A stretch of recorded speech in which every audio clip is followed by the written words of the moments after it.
আজকের এই ক্লাসে আমরা এমএস এক্সেলের সকল বিষয়গুলি নিয়ে আলোচনা করব, যার মধ্যে রয়েছে ওয়ার্কশিট তৈরি, সেল ফরম্যাটিং করা, সূত্র এবং ফাংশনের ব্যবহার, চার্ট এবং গ্রাফ তৈরি করা। তাই আপনি যদি এমএস এক্সেলের আপনার দক্ষতা উন্নত করতে চান, তাহলে এই ভিডিওটি অবশ্যই দেখা উচিত।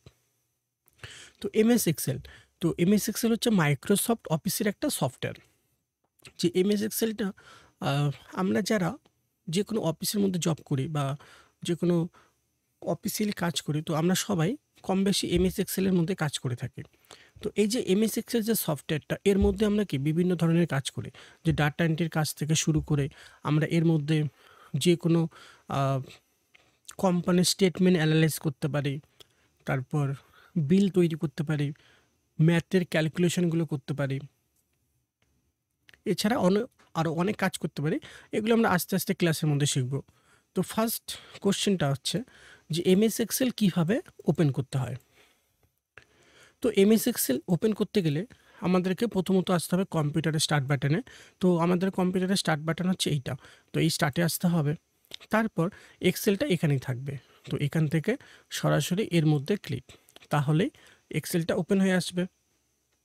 তো এক্সেল যখন ওপেন করব, তো ওপেন করার পর এখানে অনেক ভিউ আসবে, যে এগুলো হচ্ছে ডেটা ভিউ, যে আমরা যে কোনো কাজ করার সময় এগুলো সরাসরি ব্যবহার করতে পারি।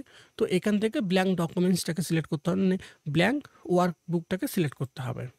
তো এই হচ্ছে এক্সেল। তো আমরা যখন এক্সেলটা ওপেন করব, আমাদের সামনে এইরকম একটা পেজ চলে আসবে। এখন এই যে পেজটা, এই পেজের মধ্যে এটাকে বলা হয় পেজ শিট, মানে এই টোটালটা হচ্ছে পেজ শিট। আর পেজ শিটটা তৈরি হয় কিভাবে, যে এক্সেলের মধ্যে পেজ শিট তৈরি হয় কলাম অ্যান্ড রো মিলে। যে একটা পেজ শিট তৈরি হয় কলাম অ্যান্ড রো মিলে। তো এখানে কলাম কোনগুলোকে বলা হয়, কলাম বলা হয় এইগুলোকে, যে এগুলো হচ্ছে column A, B, C, D.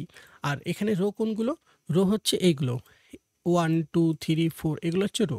আর এই যে বক্সগুলো, এই বক্সগুলোকে বলা হয় সেল। আর এই সেলের মধ্যেই আমরা ডেটাগুলো স্টোর করে রাখি। তো এমএস এক্সেলের একটা শিটের মধ্যে টোটাল কলাম থাকে 16,384টা। যে কলাম মানে এই যে এগুলো, এগুলো হচ্ছে কলাম।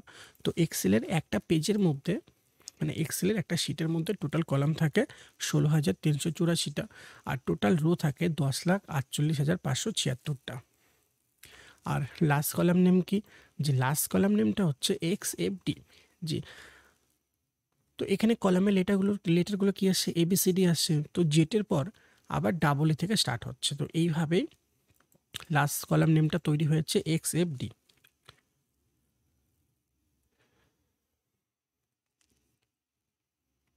তো আমরা যখন এক্সেলটা ওপেন করি, ওপেন করার পর আমাদের সামনে স্ক্রিনটা এরকম আসে।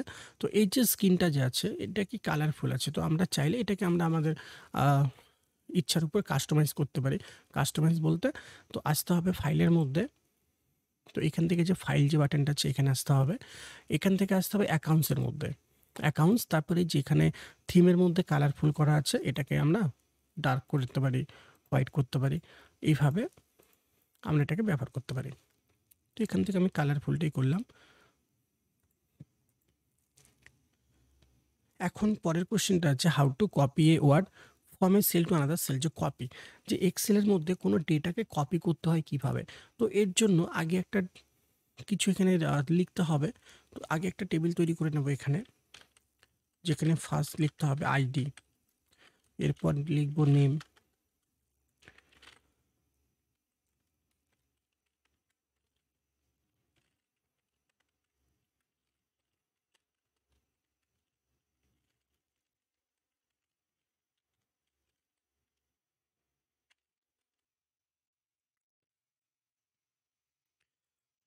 তো এইভাবে কিছু ডেটাকে স্টোর করতে হবে। তো এরপর এই যে এখানে আইডি আছে, তো এখানে আমি দুটো আইডি লিখলাম। এখন বাকিগুলো লিখতে হবে। তো এই দুটোকে একসঙ্গে সিলেক্ট করার পর এখানে যে ডটটা আসছে, মানে এখানে যে বাটনটা আসছে, এর মধ্যে মাউসটাকে রেখে যদি আমি এইভাবে বাকিগুলো কি বের করে নেব। এখন কোশ্চেনটা আছে how to copy a word from a cell to another cell. যে কপি, কপি বলতে কি বোঝায়, যে কপি বলতে বোঝায় নকল করা, নকল বলতে ডুপ্লিকেট। যে এই যে টেবিলটা আছে এটা তো আছে, এখন আমি চাচ্ছি আমি অন্য একটা পেজের মধ্যে এই টেবিল মানে এরকম আর একটা টেবিল তৈরি করব। তাহলে এখানে তো হেডিংটা এখানে তৈরি করাই আছে, তাহলে কি আমি আবার নতুন করে সেখানে তৈরি করব? এই টেবিলে এসে নতুন করে তৈরি করব না। কেন না? কারণ এখানে টেবিলের হেডিংটা যেহেতু আগে থেকে তৈরি করা আছে, তো আমি এটাকে এখান থেকে কপি করে নিয়ে আমার এই টেবিলের প্রয়োজন এখানে এনে পেস্ট করে দেব। তো কপি করতে গেলে আগে এই পুরো হেডিংটাকে সিলেক্ট করতে হবে, এরপর আসতে হবে হোমে। হোম, এখান থেকে যে কপি, এই কপির মধ্যে ক্লিক করতে হবে। তো লেখাটা চারপাশে একটা বর্ডার চলে আসবে, এর মানে ঠিক এটা কপি হয়ে গেছে। এখন কোন পেজের মধ্যে রাখবো? 2 নম্বরে। তো এখানে আসলাম, আসার পর যেখানে রাখবো ততটুকু এরিয়া সিলেক্ট করতে হবে, তারপর আসতে হবে হোম, এখান থেকে পেস্ট। এখানে হেডিংটা চলে আসলো। এখন এই যে সিলেকশনটা আছে এই সিলেকশনটাকে রিমুভ করতে গেলে একটা এন্টার দিতে হবে, তাহলে পরেই রিমুভ হয়ে যাবে। যে লেখাটা এখন এখানেও আছে আর এই পেজের মধ্যেও আছে।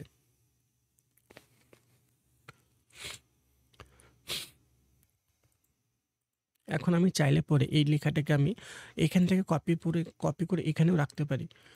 তো একইভাবেই সিলেক্ট করতে হবে, করার পর হোম, এখান থেকে কপি, কপি হয়ে গেল।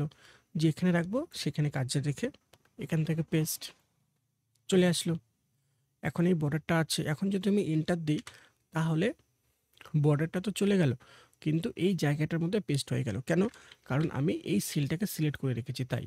তো যদি এখন রিমুভ করতে হয় এই হেডিংটাকে সিলেক্ট করে নিতে হবে, অথবা এই হেডিংটাকে সিলেক্ট করতে হবে, সিলেক্ট করে নিয়ে তারপরে এন্টার দিতে হবে, তাহলে পরে এটা রিমুভ হবে।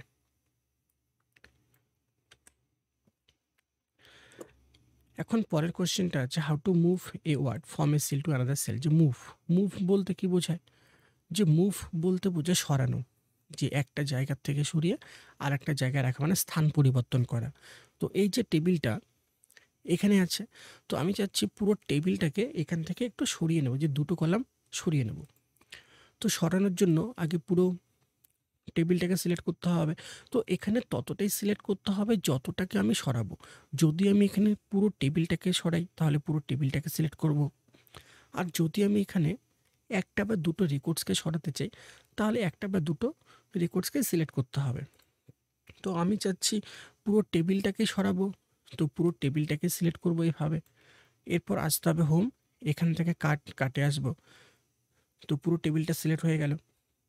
তো যতটা সিলেক্ট করেছি তার চারপাশে একটা বর্ডার চলে আসছে, মানে সিলেকশন বর্ডার আসছে, এর মানে কিটা কাট হয়ে গেল। এখন রাখবো কোথায়? এই জায়গাটার মধ্যে রাখবো, এটাকে সিলেক্ট করে নিলাম। এরপর আসতে হবে পেস্ট, যে টেবিলটা এখান থেকে সরে এখানে চলে আসলো। তো এটাকে বলে কাট করা, মানে মুভ করা।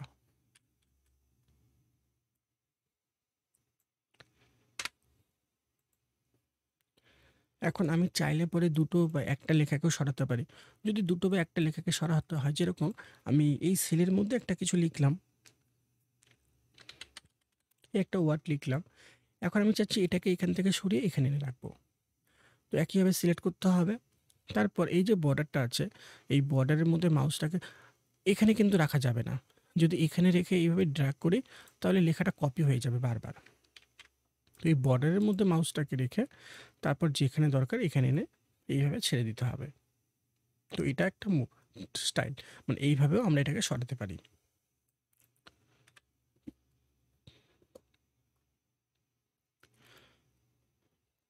এখন নেক্সট কোশ্চেনটা আছে how two rename A worksheet.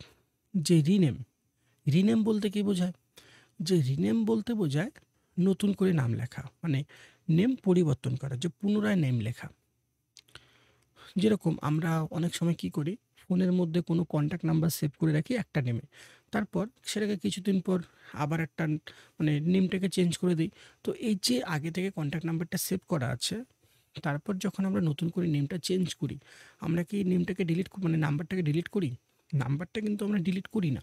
আমরা কি করি, যে রিনেম করে নেমটাকে চেঞ্জ করে নিচ্ছি।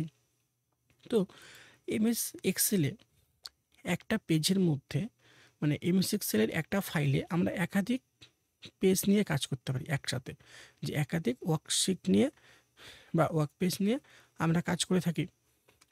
এখন আমি এখানে ৮ টা বা ৯ টা পেজ নিয়ে কাজ করছি। যেরকম আমি অফিসের কোনো ডেটা এন্ট্রি করে রাখছি, যেখানে জানুয়ারি মাসের জন্য আলাদা ডেটা হবে, ফেব্রুয়ারির আলাদা হবে, মার্চের আলাদা হবে, মের আলাদা হবে। এইভাবে প্রতিটা মান্থের জন্য আলাদা, আলাদা ডেটা আমি কী করব? স্টোর করে রাখবো। এখন যে আমার ১২ মাসের জন্য ১২ টার শিটের প্রয়োজন পড়ল। আমি ১২ টা শিট নিয়ে কাজটা করে রাখলাম। এখন আমার পরবর্তীতে কোনো একটা সময় যদি আমার কোনো মান্থের ডেটা দেখতে প্রয়োজন হয়, যে আমার মে মান্থের ডেটাটা আমাকে দেখতে হবে কোনো একটা সময়।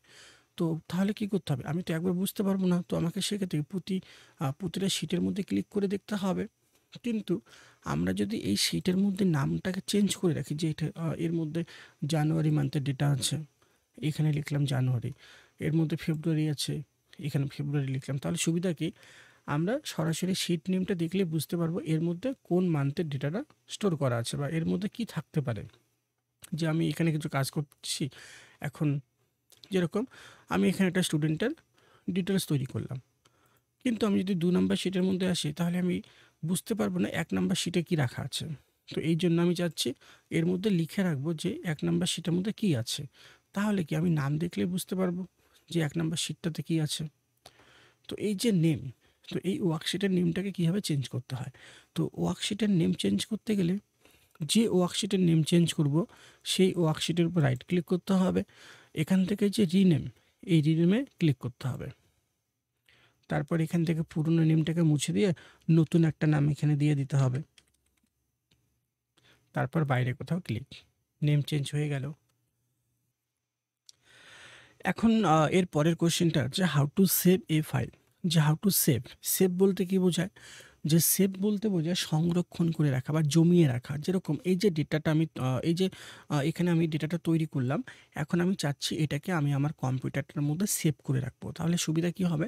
পরবর্তীতে যদি কখনো প্রয়োজন পড়ে, তাহলে আমি এটাকে খুব সহজেই সেই ফাইল নেমটা দিয়ে ওপেন করে দেখতে পারবো। যে সেভ মানে সংরক্ষণ করে রাখা, যে আমি একটা ফাইল নেম দিয়ে আমার কম্পিউটারের মধ্যে এই ডেটাটাকে সেভ করে রাখবো। তাহলে সুবিধা হচ্ছে পরবর্তীতে যদি কখনো প্রয়োজন পড়ে, আমি এই নেমের মাধ্যমে এই ডেটাটাকে সহজেই ওপেন করতে পারবো। তো আমরা যখন কোনো ডেটাকে ফার্স্ট টাইম সেভ করি, তো সেভ করতে গেলে আসতে হয় ফাইলের মধ্যে, ফাইল।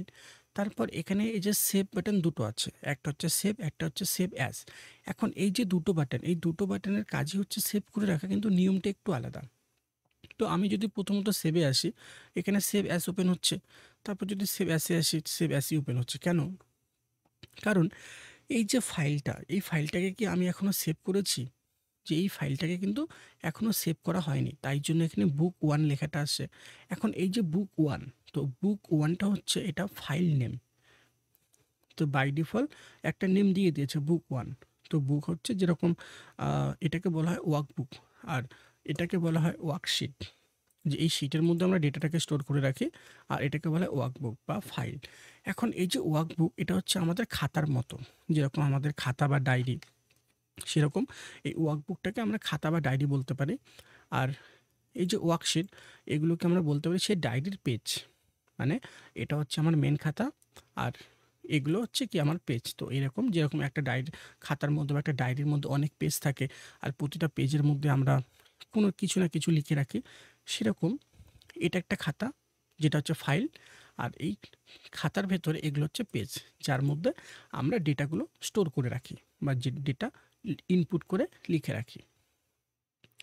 তো যেহেতু এখনও আমি এটাকে সেভ করিনি, যেহেতু এটাকে এখনও সেভ করা হয়নি, তাই জন্য আমি যদি সেভে ক্লিক করি, সেভ অ্যাজটাই ওপেন হবে। কারণ সেভ অ্যাজের কাজই হচ্ছে ফাইলে একটা নেম দিয়ে সেটাকে সেভ করে রাখা। তো আসতে হবে ফাইলে, এখান থেকে সেভ অ্যাজ, কারণ প্রথমবার যখন সেভ করব সেটাকে সেভ অ্যাজের মধ্যে এসে সেভ করতে হবে।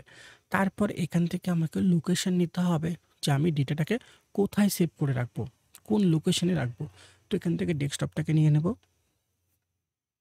তারপর এখান থেকে এই যে এসআর বলে যে ফোল্ডারটা আছে, এটাকে ওপেন করব। তারপর এখানে একটা নাম দিতে হবে। তো নেমটা চেঞ্জ করলাম না, এটাই থাক। তারপর সেভ, সেভ হয়ে গেল। এখন যদি আমি সেভে ক্লিক করি, এখন কিন্তু আর সেভ অ্যাজটা আসছে না। কেন আসছে না? কারণ ফাইলটাকে সেভ করা হয়ে গেছে। তো সেভ অ্যাসের কাজ হচ্ছে যখন আমরা কোনো ফাইলকে ফার্স্ট টাইম সেভ করব বা আগে থেকে তৈরি করা আছে, মানে আগে থেকে সেভ করা আছে এরকম ফাইলের নেম চেঞ্জ করব, তখন আমাদেরকে সেভ অ্যাসের মধ্যে থেকেই করতে হবে। যখন আমরা কোনো ফাইলকে ফার্স্ট টাইম সেভ করব বা আগে থেকে সেভ করা আছে এরকম ফাইলের নেম চেঞ্জ করব, তো সেটা আমাদেরকে সেভ অ্যাসের মধ্যে থেকেই করতে হবে। তাহলে শুধু সেভের কাজটা হচ্ছে, এখন এই যে টেবিলটা আছে, এখন আমি চাচ্ছি এর মধ্যে আরও দুজনের নাম নতুন করে লিখব।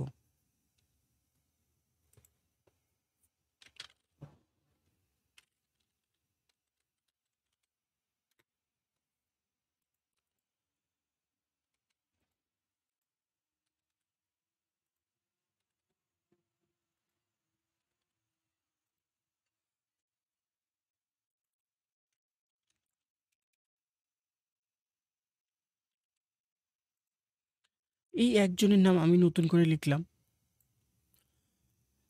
এখন এই যে ডেটাটা আমি ইনপুট করলাম এটা কি সেভ হয়ে আছে? এখন এটা সেভ হয়ে নেই। কেন নেই? কারণ আমি এতটা ডেটা তৈরি করার পর, ফাইলটাকে সেভ করেছি।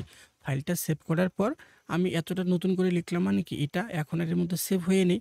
তো আমি চাচ্ছি এটাকেও এর মধ্যেই সেভ করে রাখবো। তো এখন আমাকে শুধু সেভে ক্লিক করতে হবে।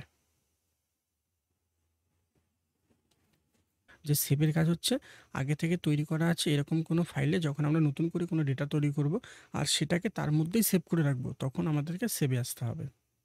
আর সেভ অ্যাসে কখন আসতে হবে? যখন ফার্স্ট টাইম আমরা কোনো ডেটাকে সেভ করে রাখবো, তখন সেভ অ্যাসে আসতে হবে। এখন পরের কোশ্চেনটা আছে, next question, how to close A file. Close মানে বন্ধ করা। যে এই যে ফাইলটা তৈরি করলাম, এই যে ডেটাটা তৈরি করলাম, এখন আমি চাচ্ছি এই ফাইলটাকে বন্ধ করে দেবো। এই ফাইলের আর কোনো কাজ নেই, আমার এই ফাইলটার মধ্যে কাজ করা হয়ে গেছে। তো ফাইলটাকে বন্ধ করার জন্য, তো এখানে কি বলছে, আমাকে কিন্তু ফাইলটাকে বন্ধ করতে বলছে, আমাকে কিন্তু পুরো সফটওয়্যারটা বন্ধ করতে বলেনি। আমি যদি এখান থেকে ক্লোজ করি তাহলে পুরো সফটওয়্যারটা বন্ধ হয়ে যাবে। যে আমি যদি এখান থেকে এখানে এসে ক্লিক করি তাহলে পুরো সফটওয়্যার বন্ধ হবে। কিন্তু এখানে তো আমাকে পুরো সফটওয়্যার বন্ধ করতে বলেনি। আমাকে বলছে যে শুধু ফাইলটাকে ক্লোজ করতে। তো ফাইল ক্লোজ করতে গেলে আসতে হবে অফিস বাটনে। অফিস বাটন বলতে ফাইলে আসতে হবে। তারপর এখান থেকে এই যে ক্লোজ, এখানে ক্লিক করতে হবে। যে ফাইলটা বন্ধ হয়ে গেল। তো এখন যেহেতু এখানে কোনো পেজ নেই, এর জন্য বাকি সব অপশানগুলো আনঅ্যাক্টিভ হয়ে গেছে। এখন নেক্সট কোশ্চেনটা আছে, how to open A existing file. Existing বলতে বোঝাচ্ছে পুরনো কোনো ফাইল। যেরকম এই যে ফাইলটা আমি কিছুক্ষণ আগে ফাইলটা আমি তৈরি করলাম, তারপর সেই ফাইলটাকে কী করলাম, ক্লোজ করে দিলাম। এখন সেই ফাইলটাকে আবার ওপেন করব কিভাবে, পুনরায় ওপেন করব। তো যখন এই রকম কোনো ফাইল যেটা আগে থেকে তৈরি করা আছে, এই ধরনের যখন কোনো ফাইল ওপেন করতে হয় নতুন করে, তো যে পুরনো কোনো ফাইল ওপেন করতে গেলে আসতে হবে ফাইলে, তারপর এখান থেকে ওপেনে আসবো। আসার পরে যে ব্রাউজার, এখানে আসবো। আসার পর ফাইলের লোকেশনটা, এখানে আমি যে জায়গার মধ্যে ফাইলটাকে সেভ করেছি সেই লোকেশনটা এখানে নেওয়াই আছে অলরেডি। এখান থেকে ফাইলটাকে সিলেক্ট করে নিয়ে ওপেন। তো আমার সেই পুরনো ফাইলটা ওপেন হয়ে আসলো।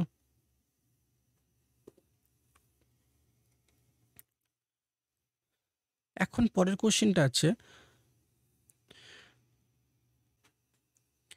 এখন যে কোশ্চেনটা আমরা দেখব সেটা হচ্ছে ওয়ার্কশিটে নতুন রো এবং কলাম কিভাবে যুক্ত করতে হয়। যে ওয়ার্কশিটের মধ্যে নতুন কলাম বা রো কীভাবে যুক্ত করতে হয়, মানে এই যে টেবিলটা আমি তৈরি করেছি, এখন এই টেবিলটার মধ্যে আমি নতুন একটা কলাম আর অথবা নতুন একটা রো কীভাবে ইনসার্ট করব। যে কলাম বলা হয় এটাকে আর রো বলা হয় এটাকে। তো এই টেবিলটার মধ্যে নতুন কলাম বা নতুন রো কীভাবে যুক্ত করব বা ইনসার্ট করব। অনেক সময় কি হয় যে আমরা টেবিল তৈরি করার পর বুঝতে পারি বা দেখি যে একটা কলাম শর্ট হয়ে গেছে বা কমপ্লিট হয়ে টেবিল তৈরি হয়ে গেল, তারপর আমাকে বলছে এর মধ্যে নতুন করে একটা কলাম অ্যাড করতে হবে। তাহলে এই যে নতুন কলামটা যে আমি অ্যাড করব সেটা কোথায় অ্যাড করব? যদি সবার শেষে হয় তাহলে এখানে জায়গা আছে, সরাসরি এখানে আমি লিখে দিলাম তাহলেই তৈরি হয়ে গেল। কিন্তু যদি আমাকে কোথাও মাঝখানে নিতে হয় যেরকম আমি চাচ্ছি এখানে কি আছে ID, name, Bengali, English, math এই ফিল্ডগুলো আছে। এখন আমি চাচ্ছি নেমের পরে ক্লাস বলে একটা নতুন কলাম অ্যাড করব। কিন্তু এখানে নেমের পরে কি আছে, বেঙ্গলি আছে, মানে জায়গা নেই। তো ক্লাস অ্যাড করতে গেলে আগে আমাকে একটা জায়গা তৈরি করতে হবে এখানে। তো এখানে জায়গাটা আমি কোথায় তৈরি করব, নেমের পরে। তো নেমটা কত নাম্বার কলাম, এখানে বি নাম্বার, আর আমার দরকার কোথায়, সির মধ্যে। তো সি এর উপর রাইট ক্লিক করতে হবে, মানে এই যে সি, সি বলে যে কলামটা আছে এর উপর রাইট ক্লিক। এরপর এখান থেকে ইনসার্ট, তাহলে এর মধ্যে একটা নতুন কলাম চলে আসলো। তারপর এখানে লিখে দিতে হবে ক্লাস।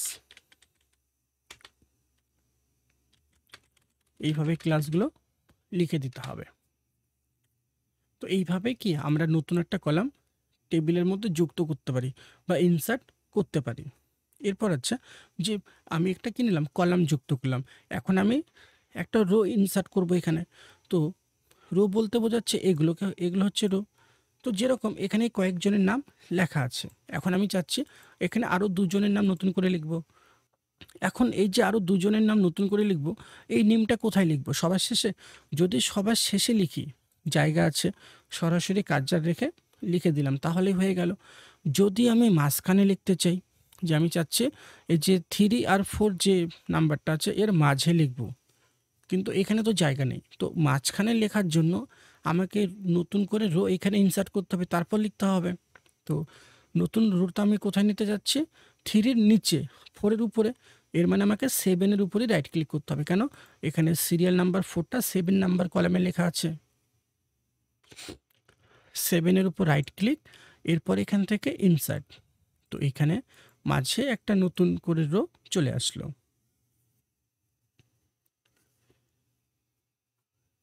তো এইভাবে আমরা টেবিলের মধ্যে কলাম অ্যান্ড রো ইনসার্ট করে থাকি। এরপর যে কোশ্চেনটা আমরা দেখব সেটা হচ্ছে হাউ টু ওয়ার্কশিটে নতুন সেল কিভাবে যুক্ত করতে হয়। সেল বলতে বোঝায় এই যে বক্সগুলো, মানে এই যে বক্সগুলো, এই বক্সগুলোকে বলা হয় সেল। তো এখানে একটা নতুন সেল আমি যুক্ত করব।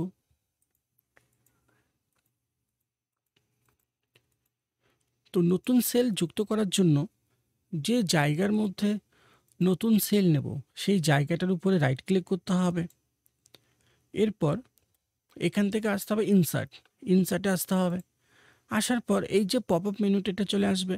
এখন এখানে কি বলেছে, শিফট সেল ডাউন। ডাউন বলতে বোঝাচ্ছে নিচে, মানে এখানে আমি নতুন সেল নিচ্ছি, তাহলে এখানে আগে থেকে যে লেখাটা আছে এই লেখাটা কোথায় যাবে, এই লেখাটা ডাউন মানে নিচের দিকে আসবে। আর যদি রাইট করি তাহলে লেখাটা রাইট দিকটা সরে যাবে। তো আমি করলাম কি, লেখাটা রাইট দিকে সরে যাবে, মানে এখানে একটা নতুন সেল আসবে আর এখানে আগে থেকে যে লেখাটা আছে সেটা রাইট দিকটায় সরে যাবে। ওকে, যে এখানে একটা নতুন সেল চলে আসলো, লেখাটা রাইট দিকটায় সরে গেল। এখন এই যে টেবিলের মধ্যে আমি একটা নতুন সেল কি করলাম, ইনসার্ট করলাম। এখন আমি চাচ্ছি এটাকে ডিলিট করে দেবো, যে টেবিলের থেকে একটা রো সেলকে ডিলিট করব। তো যে সেলটাকে ডিলিট করব সেই সেলের উপর রাইট ক্লিক করতে হবে। এরপর এখান থেকে আসতে হবে ডিলিট। একইভাবেই শিফট সেল আপ, আপ বলতে বোঝাচ্ছে উপরে। এই সেলটাকে ডিলিট করছি, তাহলে জায়গাটা ফাঁকা হচ্ছে। এখন ফাঁকা জায়গাটা পূরণ করার জন্য সেল কোথা থেকে আসবে, নিচেরগুলো উপরে আসবে, আর লেফট মানে রাইট দিকেরগুলো লেফট দিকে সরে আসবে। তো আমি চাচ্ছি লেফট করে নেব, কী হবে, রাইট দিকের যে সেলটা আছে সেটা লেফট দিকটা সরে আসবে। ওকে, যে সেলটা ডিলিট হয়ে গেল আর রাইট দিকের সেলগুলো লেফট দিকটা সরে আসলো।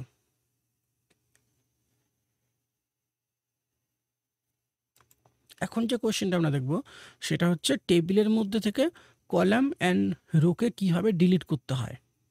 তো এই যে টেবিলটা আছে এই টেবিলটার মধ্যে থেকে আমি একটা কলামকে ডিলিট করব বা একটা রোকে ডিলিট করব।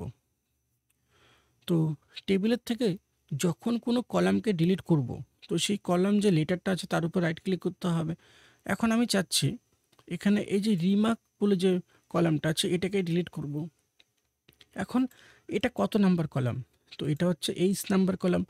এইচের উপর রাইট ক্লিক করতে হবে, এরপর এখান থেকে ডিলিট, তাহলে এটা কী হবে, ডিলিট হয়ে গেল। এরপর আমি চাচ্ছি টেবিলের থেকে একটা রোকে ডিলিট করব। তো যে রোটাকে ডিলিট করব সেই রো নাম্বারের উপর রাইট ক্লিক করতে হবে। তো আমি চাচ্ছি এই যে রোটা আছে এটাকে ডিলিট করব। এটা কত নাম্বার রো? 7 নাম্বার। তো এই 7 এর উপর রাইট ক্লিক, এখান থেকে ডিলিট। 7টা কি হয়ে গেল? ডিলিট হয়ে গেল। তো এইভাবে আমরা টেবিলের থেকে কলাম অ্যান্ড রোকে ডিলিট করতে পারি। এখন যে কোশ্চেনটা আমরা দেখব সেটা হচ্ছে,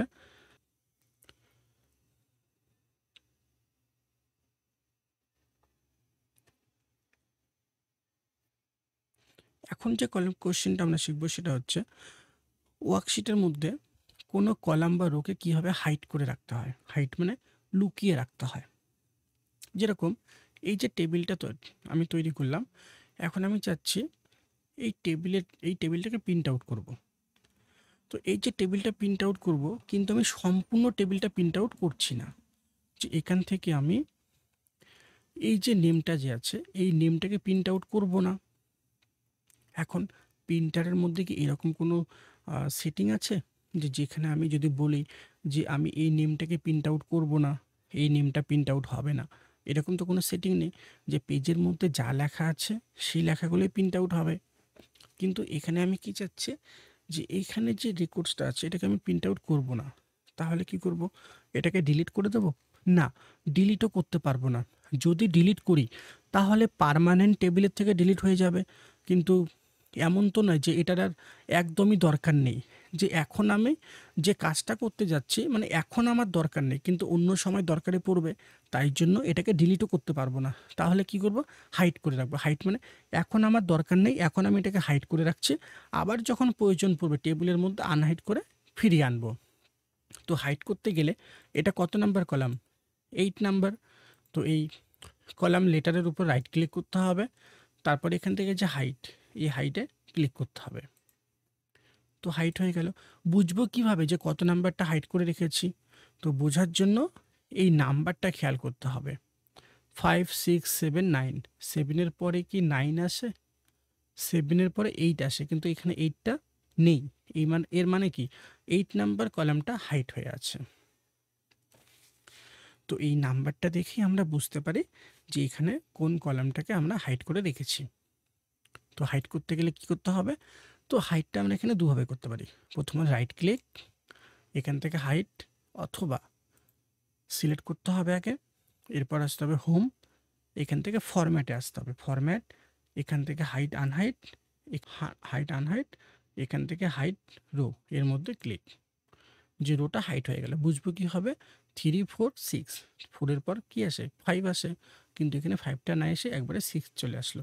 এর মানে 6 নাম্বারটা 5 নাম্বারটাকে কি করেছি? হাইড করে রেখেছি। এখন পরের কোশ্চেনটা আছে যে এই যে দুটো রোকে আমি হাইড করলাম, এখন দুটো রোকে কি হবে? একসাথে আনহাইড করব, বা দুটো রোকে আনহাইড করব কি হবে? এবার টেবিলে কিভাবে ফিরিয়ে আনবো? তো আনহাইড করার নিয়মটা হচ্ছে যত নাম্বারটাকে হাইড করেছি তার আগে যে রোটা আসবে আর পরে যে রো আসবে দুটোকেই একসঙ্গে সিলেক্ট করতে হবে। এখানে আমি 8 নাম্বারটাকে হাইড করেছি, তো 8-এর আগে আসে 7, পরে আসে 9। তো 7 আর 9 দুটোকেই একসঙ্গে সিলেক্ট করব। এরপর আসতে হবে হোম, এখান থেকে ফরম্যাট, এখান থেকে হাইড আনহাইড, এখান থেকে আনহাইড রো, চলে আসলো। অথবা দুটোকে একসঙ্গে সিলেক্ট করতে হবে, যে কোনো একটা কলামের রোয়ের উপরে রাইট ক্লিক, এখান থেকে আনহাইড, আবার চলে আসলো। যদি কখনো এরকম হয় যে আমি একসঙ্গে অনেকগুলোকে হাইড করে রাখলাম, যে আমি এখান থেকে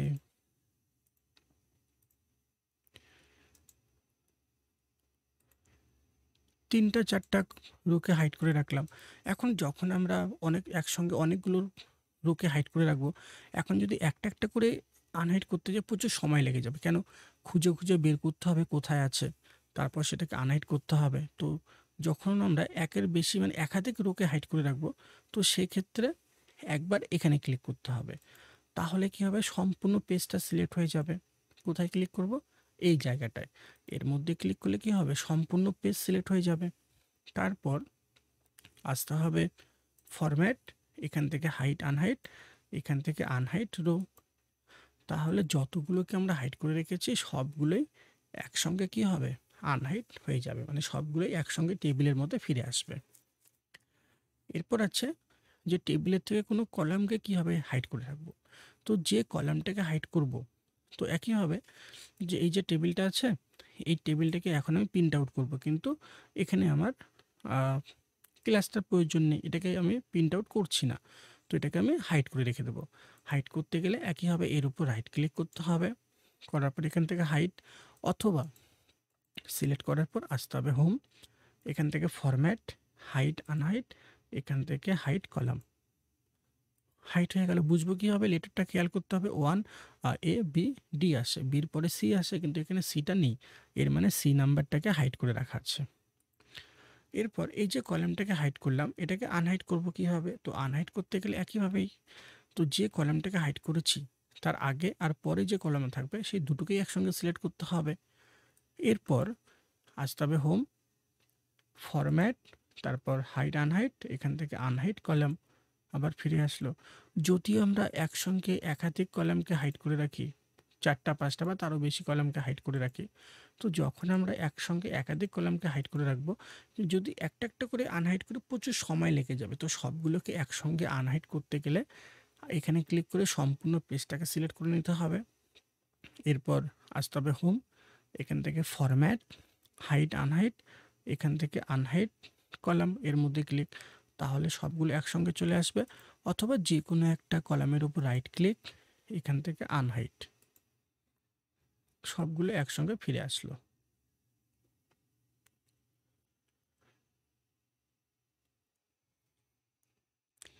এখন যে কোশ্চেনটা দেখব সেটা হচ্ছে, রোয়ের হাইটটাকে তো আমি বাড়িয়ে নিলাম, মানে উচ্চতা বাড়ালাম, কলামের উইডটাকে বাড়ালাম, এখন এগুলোকে কমাবো কিভাবে। তো যে রোয়ের উচ্চতা কমাবো সেই রোর লেটারটার উপর রাইট ক্লিক করতে হবে। তারপর যে আমি 3 নাম্বার রোটাকে কি করেছি, হাইটটাকে বাড়িয়ে নিয়েছি, এটাকে একটু কমিয়ে নেব। তো 3-এর উপর রাইট ক্লিক, এখান থেকে রো হাইট, এখানে ক্লিক করতে হবে, অথবা আসতে হবে হোম, এখান থেকে ফরম্যাট, এখান থেকে রো হাইট, এখানে আসতে হবে। আসার পর বাই ডিফল্ট সাইজটা কত ছিল, 15 ছিল, সেটা এখানে লিখে দিতে হবে। লেখার পর ওকে, আগের থেকে আবার ডিফল্ট সাইজে চলে আসলো। তো কলামের উইডটাকে কমাবো, তো যে কলামের উইড কমাবো আগে সেটাকে সিলেক্ট করতে হবে। এরপর আসতে হবে হোম, এখান থেকে ফরম্যাট, এখান থেকে কলাম উইড, এর মধ্যে ক্লিক। এখন কলামের যে উইডটা হয় সেটা হয় 8.43 লিখতে হবে। লেখার পর ওকে, চলে আসলো। কিন্তু এখানে কলামটা তো ডিফল্ট সাইজে চলে আসলো, কিন্তু যে নেমগুলো আছে সেই নেমগুলোকে দেখা যাচ্ছে না। তো এর জন্য কি করব, বি আর সির মাঝে যে বর্ডারটা আছে, বর্ডারে ক্লিক করে কলামটাকে একটু বড় করে নেব, তাহলে পরে সবগুলো নেমকে আমরা কি দেখতে পারবো আবার। এর পরের কোশ্চেনটা আছে, এই যে ফাইলের মধ্যে এখন এখানে কয়টা ওয়ার্কশিট আছে, দুটো, শিট 1 আর শিট 2। তো একটা শিটের নেমকে আমি চেঞ্জ করে বুক লিখে রেখেছি। এখন আমি চাচ্ছি এখানে আরও দুটো শিট নেব, যে এক্সেলের একটা ফাইলে আমরা একাধিক শিট নিয়ে কাজ করতে পারি। তো আমরা যখন ওপেন করার সময় কি 3টা শিট অলরেডি পেয়ে যাই, কিন্তু পরবর্তীতে যদি আমাদের আরও শিটের প্রয়োজন পড়ে, তাহলে সেই শিটগুলোকে কীভাবে ইনসার্ট করতে হয়।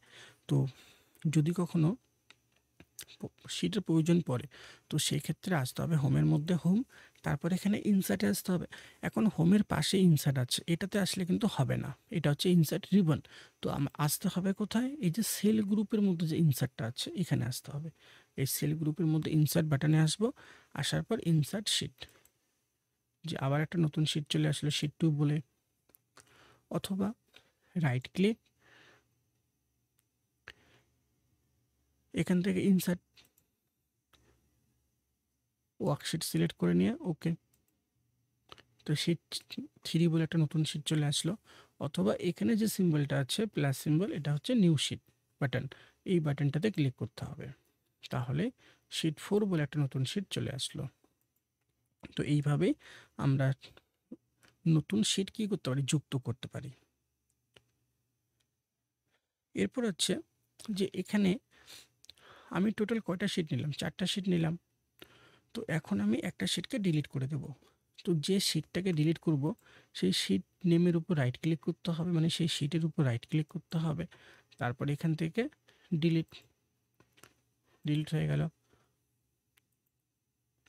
অথবা সেই শিটটাকে সিলেক্ট করতে হবে, সিলেক্ট করার পর আসতে হবে হোম, এখান থেকে ডিলিট, কি ডিলিট করছি, শিট ডিলিট করছি, তো এখান থেকে যে ডিলিট শিট এর মধ্যে ক্লিক করতে হবে, তাহলে শিটটা ডিলিট হয়ে যাবে। আর যদি টেবিলের থেকে কলাম ডিলিট করতে হয় একই হবে, সিলেক্ট করব, করার পর ডিলিটে আসবো, আসার পর ডিলিট কলাম, কলাম ডিলিট হয়ে যাবে। যদি রো ডিলিট করতে হয় আগে রোটাকে সিলেক্ট করতে হবে, এরপর আসতে হবে ডিলিট, এখান থেকে ডিলিট শিট রো, তাহলে রোটা ডিলিট হয়ে যাবে। তো আমরা সরাসরি রাইট ক্লিক করেও ডিলিট করতে পারি এখান থেকে, আবার এখান থেকেও ডিলিট করতে পারি। তো এইভাবেই আমরা কি এই দুভাবে ডিলিটটা করতে পারি। এখন এই যে টেবিলটা আমি তৈরি করেছি, এখানে 3টা সাবজেক্ট নিয়েছি, বেঙ্গলি, ইংলিশ, ম্যাথ। এখন আমি চাচ্ছি এই যে টোটালটা বের করব, যে সাবজেক্টের যে 3টা নাম্বার আছে এই 3টা নাম্বারকে প্লাস করে এখানে টোটালটা বের করতে হবে। তো এক্সেলের মধ্যে আমরা ডাটা এন্ট্রির কাজের পাশাপাশি এখানে যে কোনো ক্যালকুলেশনগুলো করতে পারি। তো টোটাল বের করতে গেলে এখানে একটা ফর্মুলা লিখতে হবে। তো এক্সেলের মধ্যে প্রচুর ফর্মুলা আছে, টোটাল বের করতে গেলে লিখতে হবে ইকুয়াল সাম। তো টোটাল বের করার জন্য আমাদেরকে সাম ফর্মুলা লিখতে হয়। তো সবসময় এটা মনে রাখতে হবে, যখনই আমরা এক্সেলের মধ্যে কোনো ফর্মুলা অ্যাপ্লাই করতে যাব, যে এক্সেলে যখন আমরা কোনো ফর্মুলা অ্যাপ্লাই করব আগে আমাদেরকে ইকুয়ালটা দিতে হবে। যে ইকুয়াল না দিয়ে আমরা এখানে কোনো ফর্মুলা অ্যাপ্লাই করতে পারবো না। তো আগে ইকুয়াল দিতে হবে, এরপর লিখতে হবে সাম, ইকুয়াল সাম, তারপর ফার্স্ট ব্র্যাকেট, তারপর এই সাবজেক্টের নাম্বার 3টাকে একসঙ্গে সিলেক্ট করতে হবে, তারপর ব্র্যাকেট ক্লোজ। কিন্তু এখানে যে নাম্বারগুলো আমি সিলেক্ট করলাম কি কি, 56, 78, 58, কিন্তু এখানে D4, F4 আসলো, কেন আসলো? কারণ আমরা যখন এক্সেলের মধ্যে কোনো ক্যালকুলেশন করি, ক্যালকুলেশন করার সময় যখন কোনো নাম্বারকে সিলেক্ট করি, আমরা যে নাম্বারটাকে সিলেক্ট করেছি সেই নাম্বারটা এখানে দেখাবে না, তার পরিবর্তে এটা দেখাবে যে নাম্বারটা কত নাম্বার সেলের মধ্যে লেখা আছে, তো সেই সেলের নেম দেখাবে। তো এই যে সেলটা, এটা কত নাম্বার সেল, এটা হচ্ছে D4। কেন? যে সেল নেমের মধ্যে প্রথমে আসে রো নাম্বার, মানে কলাম লেটার, পরে আসে রো নাম্বার। তো প্রথম আসছে কলাম লেটার মানে ডি নাম্বার কলাম, কত নাম্বার রো, 4 নাম্বার রো, এই জন্য আসে D4। আর যেহেতু সবগুলোকে একসঙ্গে সিলেক্ট করেছি এই জন্য শুরুরটা আসছে আর শেষেরটা আসছে, মাঝখানের জায়গায় সেমিকোলনটা আসছে। এটা গেলো একটা নিয়ম, এই একটা নিয়মে আমরা বের করতে পারি। এছাড়া আরও একটা নিয়ম আছে, ইকুয়াল সাম, ফার্স্ট ব্র্যাকেটে 3টা নাম্বারকে সিলেক্ট করতে হবে একটা একটা করে, first number select plus second plus third, bracket close, enter. এই একটা নিয়ম গেল। আরও নিয়ম আছে, equal select plus select enter, বের হয়ে গেল। আরও নিয়ম আছে, এই 3টা নাম্বার প্লাস হবে, সঙ্গে একটা ফাঁকা সেল বেশি সিলেক্ট করব। কেন? কারণ এই যে সেলটা সিলেক্ট করলাম এর মধ্যেই টোটালটা বের হচ্ছে। তারপর আসতে হবে হোম, এখান থেকে যে অটো সাম এর মধ্যে ক্লিক করব, চলে আসলো। তো এই 4ভাবে আমরা এখানে ক্যালকুলেশনটা করতে পারি। তো ইকুয়াল সাম, ফার্স্ট ব্র্যাকেট, সাবজেক্টের নাম্বার 3টাকে সিলেক্ট করতে হবে, ব্র্যাকেট ক্লোজ, এন্টার, চলে আসলো। এখন বাকিগুলোকে বের করার জন্য আর ফর্মুলা লেখার দরকার নেই, একটা ক্যালকুলেশন করেছি, বাকিগুলো বের করতে গেলে আবার এটাকে সিলেক্ট করতে হবে। তারপর এই যে ডটটা আসছে এই ডটের মধ্যে মাউসটাকে রেখে নিচের দিকে ড্রাগ করলে পরেই বাকিগুলো চলে আসবে। এটা গেল একটা নিয়ম। আর একটা নিয়ম আছে, সেটা হচ্ছে সিলেক্ট করে নিতে হবে আগে, তারপর পেস্ট করতে হবে কিবোর্ডের থেকে Ctrl+D, তাহলে পরেই চলে আসবে। তো এই দুইভাবে আমরা বের করতে পারি। তো এরপর, তো এই যে আমি টেবিলটা তৈরি করলাম, এখন আমি চাচ্ছি এই যে জায়গাটা এখানে আমি স্টুডেন্ট ডিটেলস কথাটা লিখে রাখবো। তো এই যে স্টুডেন্ট ডিটেলস যে আমি কথাটা লিখবো সেটা আমি কটা সেলের মধ্যে লিখতে যাচ্ছি, একটার মধ্যে। কিন্তু এখানে কতগুলো আছে, অনেকগুলো সেল আছে। তো এই এতগুলো সেলকে কি করতে হবে, একটা সেলে করতে হবে। তো এই যে পদ্ধতি এটাকে বলা হয় মার্জ সেল। মার্জ বলতে বোঝায় কি একসাথে করা, যে যখন আমরা 2-3টা সেলকে একত্রিত করে একটা করব তো সেই সময় সেটাকে মার্জ সেল করতে হবে। মার্জ সেল করলে কি হবে, প্রতিটা সেলের মাঝের যে বর্ডারটা আছে এই বর্ডারটা রিমুভ হয়ে যাবে, বর্ডারটা থাকবে না। তো বর্ডারটাকে রিমুভ করতে গেলে পুরো টেবিলটাকে সিলেক্ট করতে হবে আগে। মানে পুরো বলতে যতটাকে আমি রিমুভ করব, যতটা টেবিলের বর্ডার রিমুভ করে একটা করব ততটাই সিলেক্ট করব। যে আমি চাচ্ছি আমি এতটার মধ্যে লিখব, তো এতটাকে সিলেক্ট করে নিলাম। এরপর আসতে হবে হোমের মধ্যে, হোম, এখান থেকে এই যে মার্জ অ্যান্ড সেন্টার বাটন এর মধ্যে ক্লিক। যে এখন আবার একই হয়ে গেল, সিলেক্ট করব এখান থেকে মার্জ অ্যান্ড সেন্টার। এখন কি হয়ে গেল, একটার মধ্যে হয়ে গেল। এখন এখানে লিখতে হবে স্টুডেন্ট ডিটেলস।